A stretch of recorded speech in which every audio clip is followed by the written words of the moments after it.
สบายดีพี่น้องวันนี้แม่ยายโฮงพามาเล่นสวนเด้อ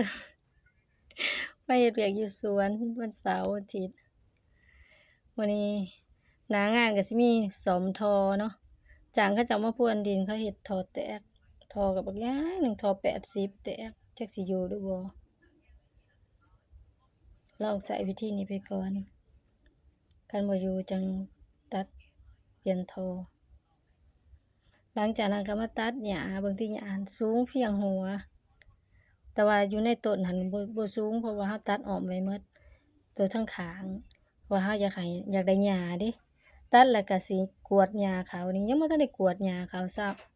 ำตัดบ่ทันแล้วคันแล้วจังสิกวาดหญ้าเขา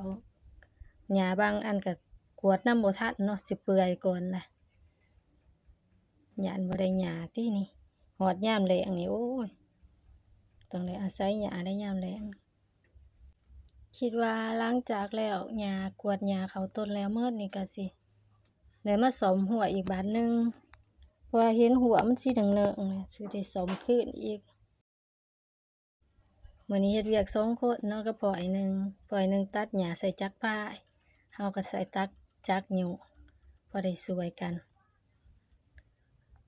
มื้อนี้เป็นวันเสาร์พ่อยหนึ่งเพิ่นมาซอยเนาะพักการหันได้เบิ่งตัวงัวซนแต่อีต้นมันซนตัวนี้บ่ฮักได้นี่มันก็ป่วยบัดแต่บางต้นหันแม่นฮักครึ่งอันนั้นก็ซ้ำปลูกใหม่เนาะ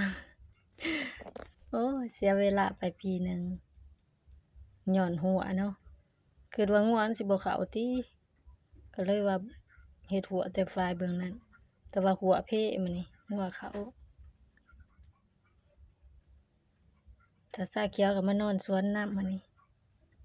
ขอบใจเด้อขอบใจที่ติดตามขอบใจหลาย